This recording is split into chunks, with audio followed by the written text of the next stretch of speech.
my name is Hyperkind and welcome back to Buried. Now, we had just finished chapter 1, so we're going into chapter 2, but before we do, let's take a look at the previous stats of how we did.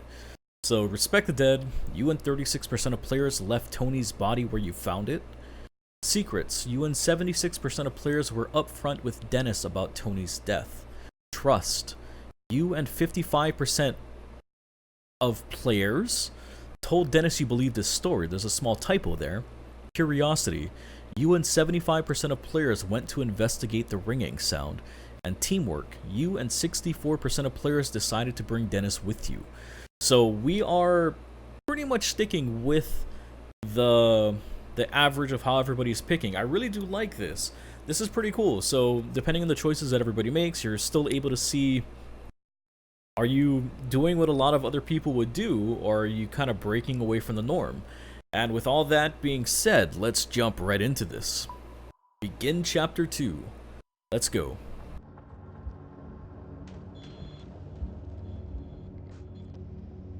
Oh, look at that massive tunnel. We're standing out on the thin platform of what looks like a fancy subway. The rails look well used, but not old. There are small overhead lights that are very dim, as if they are running on emergency power. The dim overhead lights are a blessing, but the size of the place makes me feel vulnerable. Staring ahead, the tunnel seems to be endless. It's almost dizzying. But there's a small light further ahead, and then a space that breaks on the monotony of the tunnel's curved surface. Another platform, maybe. So, it could be a subway. We're not 100% sure. We're not gonna call it out immediately. But let's ask Dennis what he thinks it is. What do you think this is, Dennis? Looks like we're waiting for the D train, Dennis says with a deadly sounding cackle. Also, the ringing noise is louder down here. It's much more solid now, and there's some other sound. Something like the faint hum of machinery. What's your take on this, boss? You think we're safe down here? Dennis asks. Not at all. This is what I think to myself. But I don't want to let Dennis see that I'm rattled. While he seems to be limping along much better than when we first stumbled into this place, he's still in rough shape. I'm leading him here, and I should probably make him feel confident in that. So, Dennis does seem like positive reassurance is going to keep him going, so we'll keep that going. Yeah, we'll be fine. So we reassured Dennis. We're too far in to go back, I say. Besides, if we get caught for trespassing, I'm pretty sure we'd slide by. We're good. You're in pain, and we've got to find the rest of our crew. They could still be here somewhere. Dennis nods and looks reassured, albeit weak and miserable. From the looks of it, we can either go left or right. The left is slightly lit, the right not so much. This makes me uneasy because I get the sense that one wrong turn in a place like this would have us wandering for hours. Suddenly, I jerk my head to the right as I hear the unmistakable sound of someone walking. Did you hear something? I asked Dennis, my eyes straining to see anything in the darkness. Not sure, he says. Maybe. It kind of sounded like footsteps. I wait for a moment, but the sound doesn't come again. So those are our options. To the left, we have a happy place. We got flickering lights, indicating that that we'll at least be able to see. There's also a hum of machinery, a sign of life. To the right is just darkness, but we also heard footsteps in that direction. So, if we go to the left, if there are people there, we can't hear them just yet, but we're going to be out in the open, we're going to be visible. If we go to the right, we're going to have the cover of darkness to move. We can kind of move along slowly because we are trespassing, and who knows what's here, what could be happening. So I'm gonna say let's go to the right. You decided to go into the darkness. If there's anyone here, they're worth speaking to.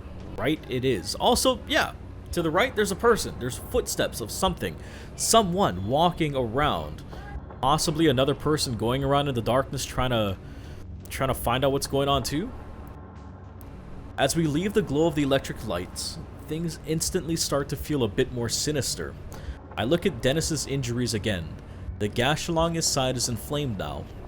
And while the bleeding seems to have stopped, the amount that is soaked into his pants and shirt is beyond alarming. How much further can you walk? I ask him. Can you keep going? Yes, Dennis says. Let's walk into the deep dark tunnel that has no business being here. He's right. The darkness we find ourselves in feels thick, like walking in syrup. I'm reminded of the fear that I felt as a child when I had to go into the basement to fetch tools for my dad. I was sure there were snakes or spiders or monsters of unimaginable horror lurking down there. I feel that same way here, walking through the tunnel. That's when I see a human figure, far back in the tunnel, silhouetted in the faint light at the end. He's standing on some other platform up ahead and likely can't see us. It looks like he might be holding a gun, but it's too dark to be sure. Okay, so once again, we're trespassing. We shouldn't be here. Bro possibly has a gun. It is another person. Possibly has a gun. I don't think we're gonna want to yell out to him to try to alert him. I think we're gonna stay quiet until we get a little bit more information, I think. This person might be dangerous. No shit, he might have a gun. Dennis, I whisper, don't move. Be quiet. We both watch the figure as the figure looks back and forth down the tunnel. It's unclear if he's looking for something or if he's just as lost as we are. But he can't see us in the dark, and after a moment, the figure rushes away through a door. Why didn't you say anything? Dennis asks with a disgusted tone. Maybe you could have gotten some answers. I don't want to reveal ourselves to anyone who looks like they might have a gun until I know more about where we are, I reply. Exactly, we need more information. We don't want to go yelling out to the guy with a gun. Look, it's a subway platform. So they use it to transport people? How big is this place? As we head further into the tunnel, we reach another platform. There's light coming from the platform, but like the overhead lights, they are dim, red emergency lights. I start to wonder if the explosion at the logging site caused a power outage in this place, whatever this place is. The ringing noise that I originally thought was in my head is getting louder. I'm starting to think it's some sort of alarm. When we come to the large open area ahead in the tunnel, it further resembles a subway station. As much as I try to ignore the reality, it's undeniable. We have stumbled into some sort of high-tech transportation system that is buried beneath the forests of Kentucky. It makes absolutely no sense and creates an entirely new sort of fear as to what the hell we have walked into. I notice that Dennis seems confident though. When we reach the large opening, we have to climb over the rails and up onto the platform. I have to help Dennis over the rails and then up the small utility ladder that is bolted into the opposite side of the travelway. When he reaches a large open area resembling a subway waiting area, he collapses on the floor and lets out a heaving breath. You know what? Dennis says, exasperated. This is ridiculous. I quit. I'm not going any further. On top of worrying about my crew and the madness of wherever we are, I'm not in the mood for Dennis to act like a baby. Now, with how Dennis has been, he's hurt, he's injured, he goes by reassurance. I don't think that being mean and forceful to him at this point in time is gonna push him forward anymore. So we're gonna go the easy route. It's okay, take it easy, you can do this. I'm not the one with a gash in my side, I think to myself, so I decide to cut him some slack. Damn, boss, I'm sorry, he says. It's okay, I say. I don't know how you're still on your feet, if I'm being honest. Stubbornness, he says with a weak laugh. Need a minute to rest, I ask, as warmly as I can muster. No, if I sit down to rest, I'm afraid I might not get back up. Let's keep going while I can still go. I reach down, help him to his feet, and then we get ourselves up onto the platform. Right in front of us, there's an entrance to a long hallway exiting the platform area. It's at this point that I realize these red emergency lights might be on for someone else who's actually supposed to be here, like possibly the guy with the gun. Exactly. Like the guy that I saw earlier standing on the platform, the one with the gun. So let's not announce it just yet. Let's stay quiet. I'm still not sure if I want to alert anyone to the fact that there are strangers in this secret place, and the thought of hearing a scream, even my own scream, in this empty place is too much to bear. The emergency lights continue to flicker overhead, casting a sick sort of pinkish light on everything. My mind is racing with what sort of place this might be. It's obvious that it's meant to be a secret. And if it is supposed to be a secret, and there was a power outage recently, maybe most everyone has been evacuated. But then why is that one person still here? This thought does nothing to make me feel any better as we walk towards the platform exit. We step inside and it seems just as empty as every other place we've come through, weakly illuminated by more overhead emergency lights. We're standing inside of a hallway that looks surreal for a moment. Alright, let's continue on. Where are we? Oh, wow. This reminds me a little bit of like a hospital? Hey! Ha! The hallway reminds me of a hospital wing, but there's something not quite right about it. It's the first clean and tidy area I've seen since coming into the woods. It looks like it was recently in use despite the dim emergency lights overhead. There are chairs against the walls and the floors look well cleaned, as do the walls. The ringing noise is definitely coming from here, and a small flashing red light along the ceiling seems to flash along with it. That ringing noise is an alarm, I say, if only to confirm my own thought. But for what? Dennis asks. And then he asks a question that has been on my mind since I found the little building inside the woods. What the hell is this place? We exchange a look that speaks volumes. We reach the end of the hallway and hear a sound like a large metallic grinding. This is followed by a clicking noise and then the unmistakable noise of a generator kicking on. Oh, there might be power. Oh, we might have to hide. Oh shit. I mean, it's like the same image but with the lights on, but still, yeah, this is pretty trippy. What the hell is this place doing down here? Without warning, the facility jolts to life. The red glow of the emergency lights is suddenly replaced by bright white fluorescent ones. That mechanical hum is oddly comforting. Somehow, the power being back on urges us on. It's then that I notice that the ringing noise has stopped. So it had been an alarm, but for what? Just the power failure? We head down the hallway and the electric hum of the lights sounding eerie overhead. Other than that, the place is dead quiet. The hall is about 100 feet long with two main doors. One door opens into a large room that looks like a conference room with a whiteboard and paper strewn about. Across the hallway, another door looks like a laboratory of some sort. Dennis slumps against the wall in defeat and lets out a scary sounding chuckle. Something funny, I ask, and a dark and brooding panic starts to grip me. Dennis just keeps chuckling as he slides down to the floor. I'm just gonna sit here while you look around, he says. There's a look in his eyes that reminds me far too much of a dead animal on the side of the road. Ooh, okay. Let's go into the lab. There's a chance that there might be a first aid kit or something?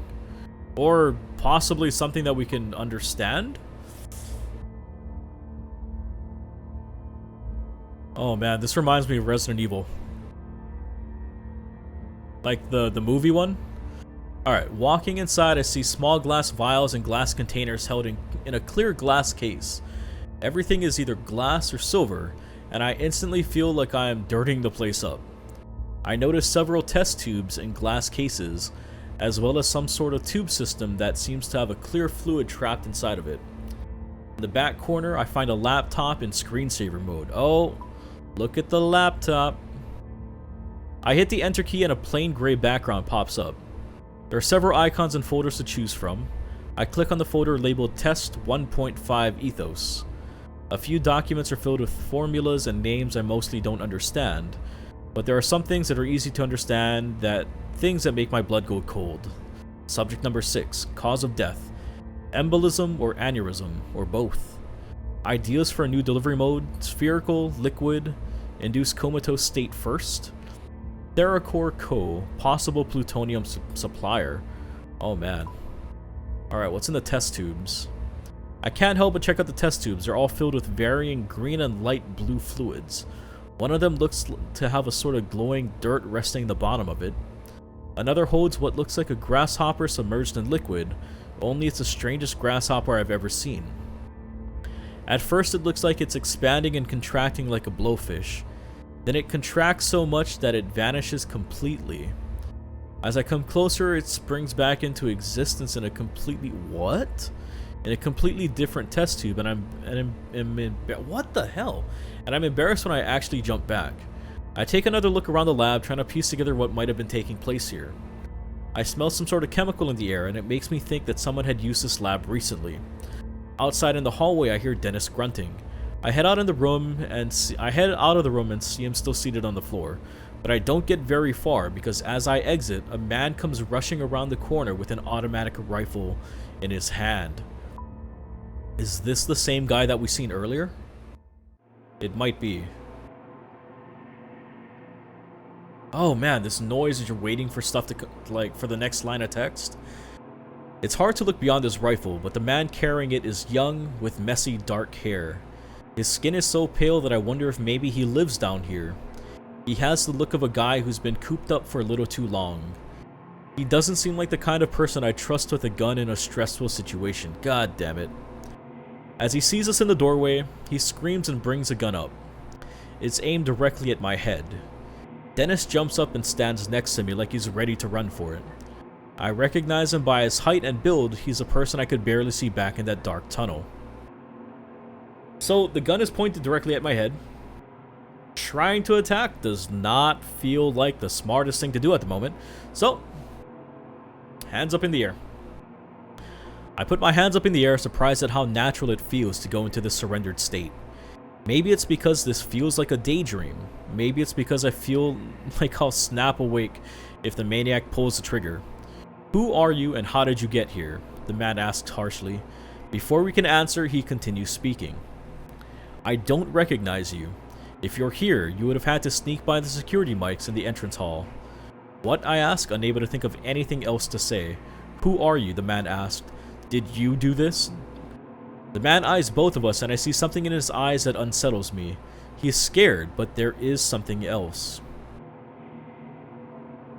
We'll be straight up, we're just loggers. Trying to find out what the hell's going on, bro. His eyes look distant for a moment and then he says bullshit. But for some reason I'm pretty sure he knows I'm telling the truth. Someone knocked the power out, the man says. It's back on now. But if it was out long enough, well, we're in a heap of trouble. Was it you? Who sent you? Look, we don't know what you're talking about, Dennis says. Something happened out in the woods. Are you alone? Are there others with you? The armed man asks, thrusting the gun in my face. How the hell did we get in this situation? I think to myself. If only I had left that damn ringing noise alone, we wouldn't be here. That is right! If I just ignored the ringing noise, we would have been fine. I'm not really sure if we want to give this guy any information yet. We don't know anything about him. Then again, he might have answers. He also has a gun pointed at us. Alright, we're just looking for our crew, bro. We have other crew members that we can't find, I say. Your crew, he asks, seeming confused. If this man thinks that we're nuts, there's no telling what he might do. The fact that he looks a little crazy himself makes the situation even hairier. But how'd you get in here, the man asks. I point down the hall towards the subway. We came in that way. The doors weren't locked. His expression calms a bit, but I'm still very aware of the gun that he has leveled less than a foot away from my face.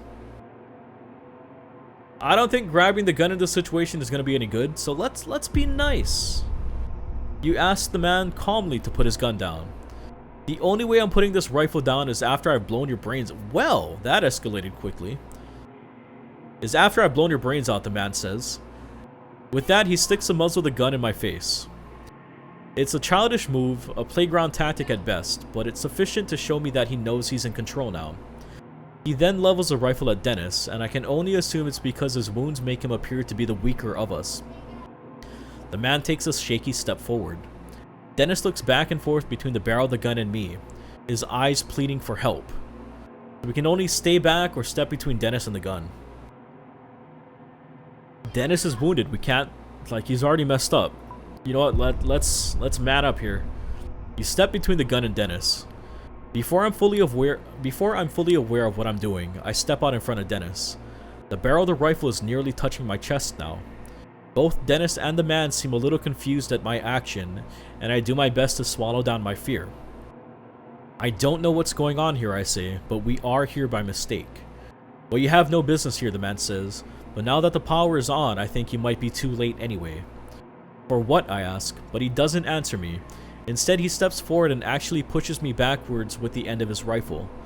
The man then repeats a question he asked before, one that makes no sense and honestly makes me think he might be a little crazy. Who sent you? He asks. You assholes from the Pentagon? What? Okay, so he thinks we might be government people? I'm not quite sure how to take this question. Is this guy joking? So we can either be sarcastic and talk back to the guy with the gun, or we can ask him what the hell. Alright. No. What the hell are you talking about?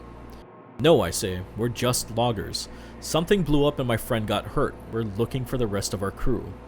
Likely story, the man says, but I see a flicker of recognition in his face that makes me think he might believe me. Still, his grip on the gun is as tight as ever. The look on his face makes me think he'll shoot at any moment. You both just stand still, he says. Sooner or later, someone will come along and I'll turn you over. He again thrusts the gun forward as if it has an invisible bayonet on it. There's no need for that, I tell him. I have no guarantee that he won't pull the trigger. Damn, oh man, this guy's crazy. Look, Dennis says, we don't want any trouble. We're just as confused as you are. Then in a movement so fast that I just about miss it, Dennis lunges forward. Oh shit. I have no idea how he's moving so fast. Just 30 seconds ago I was worried about how close to death he looked. But now he's moving lightning fast, his left arm coming down on the barrel of the gun like a club. In the commotion, the man does pull the trigger. The booming noise is deafening and there's a moment where I think I've been hit. It takes the clanging noise of the round tearing into the floor at my feet to help me realize that I have not been shot. I look at the floor and see where the shot missed my right leg by less than 3 inches. Holy crap. I'm paralyzed, in shock for a moment as Dennis and the man fight over possession of the rifle. There's a fire extinguisher on the wall that I could use as a bludgeon, but I might not have enough time to grab it before Dennis is overpowered. So, if I try to go for the extinguisher, Dennis might be taken out. But I could hit him with the fire extinguisher and knock him the hell out. Or I could just attack. You know what? Don't want to take the chance, but because Dennis is already hurt. We can't take the chance, so let's just punch him. Dennis has a man pinned to the floor, but isn't strong enough to keep him down. As I fall to the floor to help, the barrel of the rifle swings right in front of my face, a reminder of how close I had come to being shot. On my knees now, I deliver a hard, stiff punch to the man's face. I don't punch someone often, never really, but I'm not usually the brawling type. Still, it is apparently effective. The man's head snaps back hard, and his grip on the gun loosens. Dennis grabs the gun and falls to the floor, clearly winded and in pain. Our attacker is immobilized and I can feel a shift in situation. Yet, although he is basically harmless now, I feel the need to pummel him, a desire that builds with each second I look at him. He's already down, he might be out, there's no reason to keep on hitting him. So, we're gonna back off, stand up and step back. You took it easy on the man. He's definitely out now, no threat. Or at least that's what I think. Oh shit. But he surprises me by mustering up one more swift kick in my direction, connecting with my forehead. My eyelid swells to the size of a grape almost immediately. It seems like this last attack is more to spite me than to defend himself. I stumble back and ready myself for another round of blows, but he just slouches into the floor. He's done.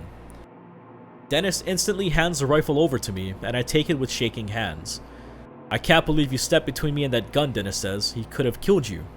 I was pretty sure he wouldn't, I say, although I had known no such thing. Still, thanks, man.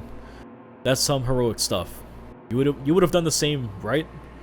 Dennis says nothing. His eyes look to the floor. He would have let me die. Oh, that bitch. What do we do now, boss? Dennis asks. Stop trying to change the subject. You would have let me get shot. We've come this far and I want answers. I sense that Dennis does too. I take a hard look at the man before I reply. We get answers from this guy. No answers, the man says. I don't have any. Bullshit. Next time I won't just hit you, I say, plunging the rifle towards him. Now get up. He obeys quickly, but his legs are wobbly as he leans against the wall for support. I can feel my swollen eyelid from where he kicked me earlier. I just hope it doesn't get so bad that it affects my sight. Okay, let's move, I say, pointing the gun further down the hallway. We've come this far and I'm not gonna let this guy stop us. We walk down the hallway until we come to a dead end. A single elevator waits for us, its steel sliding doors larger than a normal elevator. Oh man, okay, so maybe this takes us back up to the surface? We can escape, right? Before I get into the elevator with this guy, I think it's wise to learn a bit more about him. I can tell it's making him uncomfortable for me to have the gun. What's your name, I ask. Marcus. And you work here? It's clear that he doesn't want to answer, but he gives us a little nod. We're looking for the rest of our crew. Any idea where they might be, I ask. No, he says curtly, not bothering to elaborate. This son of a bitch. There's got to be some useful information that we can get out of this guy. I just need to know how to dig for it. I need a first aid kit for my friend here, I say. Where might I find one? Down on the second floor, he says, but we can't go down there. Why can't we go down there? What's on level 2? Why can't we go there? He looks at me like I'm an idiot. You must be aware you're inside of a classified government facility, he says. It makes sense, but I want to doubt it. Well, I'm sure our government would want you to help save my friend, so take me to the first aid kit. I can't, he says. You don't have clearance. Hell, I barely have clearance. Then, seemingly to himself, he mutters, I make this place run. And not even a thank you, just a bunch of restricted access rooms that I'm only allowed to go into with a friggin' chaperone. I interrupt his monologue. We're going to that first aid kit. I could lose my job, he says. I wonder for a moment what sort of trouble I could get in for hitting a government employee. This makes me glad I took it easy on him. Then again, he had come at us with a rifle. It makes me think that things have gone terribly wrong in this place. And the explosion in the woods, or whatever the hell had happened, might be linked to it all.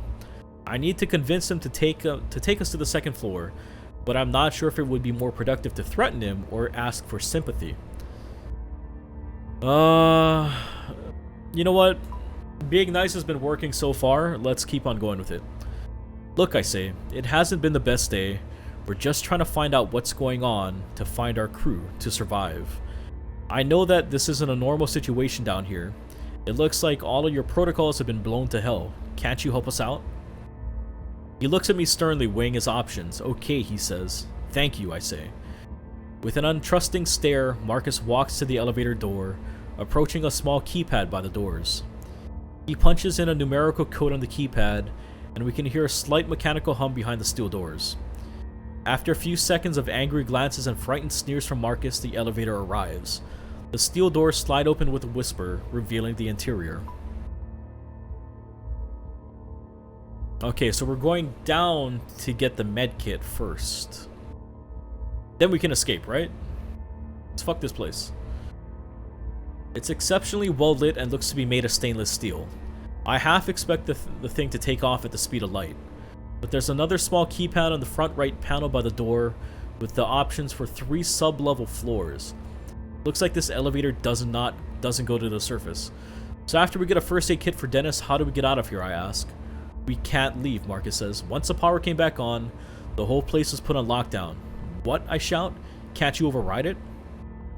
No, it's to prevent anything from getting out. I can't. Marcus looks as deflated as Dennis. We can't get out. We're stuck here. Dennis leans into the corner and almost falls onto the floor. The struggle for the rifle took a lot out of him.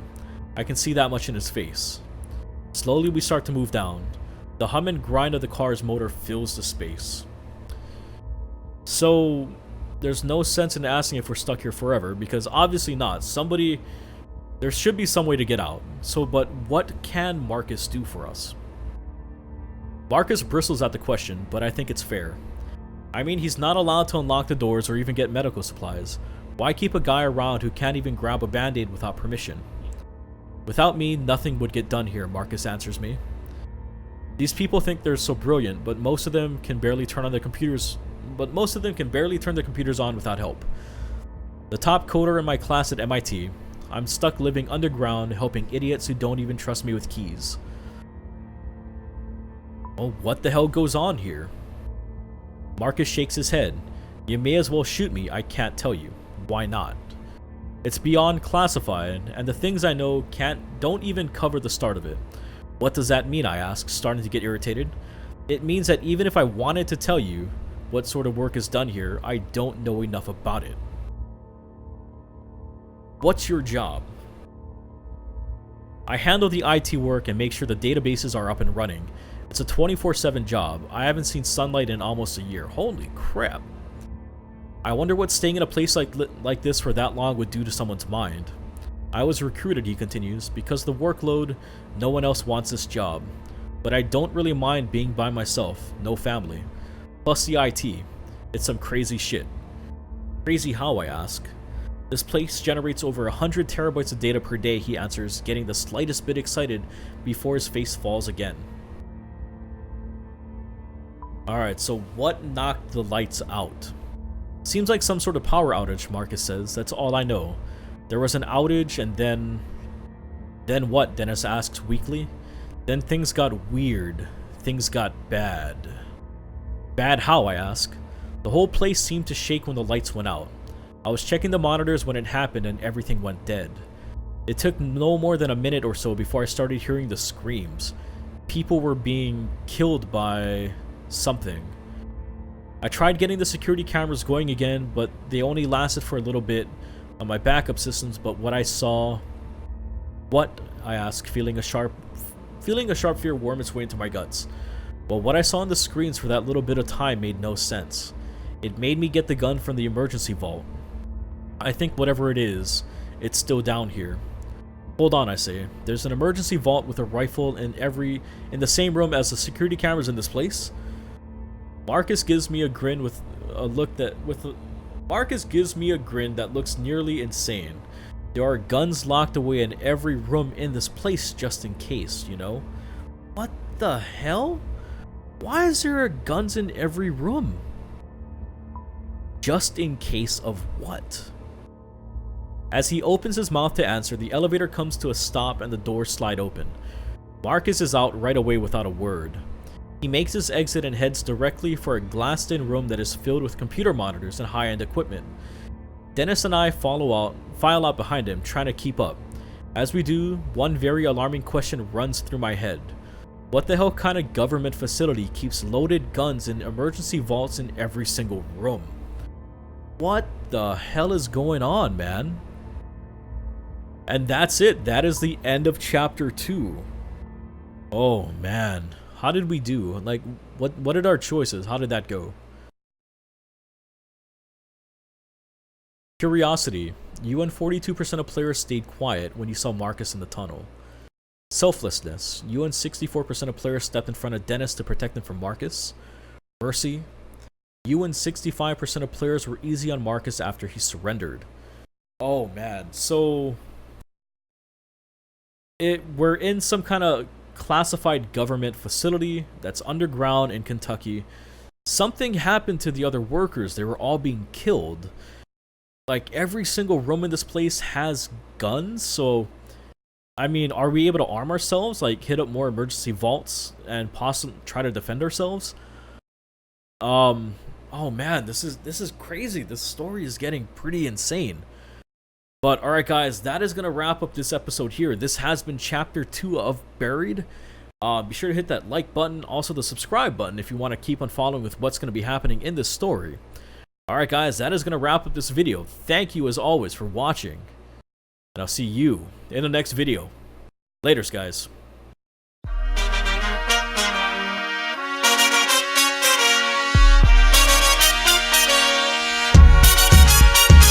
Alright, kick back, relax, and grab yourself a beverage. Or hop if you wanna just bounce to my leverage. The evidence, as they say, is in the pudding. So show me the money like my name was Cuba Gooding. It ain't fool's gold, it's gold, fool.